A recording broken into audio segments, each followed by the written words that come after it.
ಸ್ವಲ್ಪ ಏನಂತೀರಿ ಜೋರಾಗಿ ನಿಮಗೆಲ್ಲ ಮೈ ಚಳಿ ಬಿಡಿಸ್ಬಿಟ್ರು ಅವರು.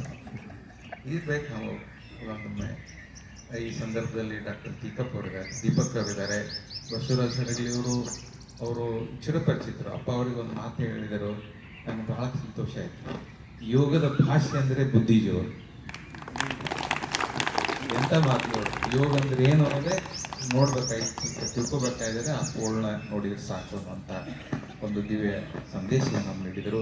ಅವ್ರನ್ನ ಕಣ್ತುಂಬ ನೋಡಿವೆನ್ನುವುದೇ ನಮ್ಮ ಸೌಭಾಗ್ಯ ಅಂತ ಒಂದು ವಿಷಯವನ್ನು ತಿಳಿಸಿದ ಜೊತೆಗೆ ಅವರು ಭಾಳ ಚೆನ್ನಾಗಿ ನೇರವಾಗಿ, ಕೆಲವರು ಭಾಷೆಗಳು ನೇರ ಇರ್ತಾವ, ಅವು ಸ್ವಲ್ಪ ನಮಗೆ ಏನನ್ನಿಸ್ತಾವ, ನುಂಗ್ಲಾರದ್ದು ಆಗ್ಬೋದು. ಆದ್ರೆ ಕಹಿ ಇದ್ರ ಗುಳಿಗೆ ಔಷಧ ತೊಗೊಂಡ್ರು ಕಹಿ ಇದ್ರ ಗುಳಿಗೆ ರೋಗ ಗುಣ ಮಾಡ್ತಿರ್ತಲ್ಲ, ಅದಕ್ಕೆ ಶರಣರು ಹೇಳ್ತಾರೆ ತಗೊಳ್ಬೇಕು. ಕೈಯದಂತ ಹುಡುಗರು ಬಿಡ್ಲಿಕ್ಕಾಗಲ್ಲ, ಗುಣ ಆಗ್ಬೇಕು. ಹಂಗೆ ಇವತ್ತು ಅವರು ವಚನಗಳು ಸ್ವಲ್ಪ ನಾವು ಕಠಿಣ ಅನಿಸಿದ್ರು ಕೂಡ ನಮ್ಗೆ ಬದುಕಿಗೆ ಬಹಳ ಅಮೂಲ್ಯವಾದ ಮಾತುಗಳನ್ನ ಡಾಕ್ಟರ್ ಬಸವರಾಜ್ ಅವರು ಹೇಳಿದರು.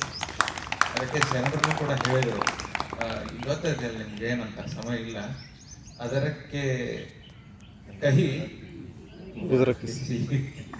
ತುಂಬ ಸೊಗಸಾಗಿರ್ತಕ್ಕಂಥ ಆಸನಗಳನ್ನು ಮತ್ತು ಯೋಗದ ಮಹತ್ವ ತಿಳಿಸಿದ್ದಾರೆ.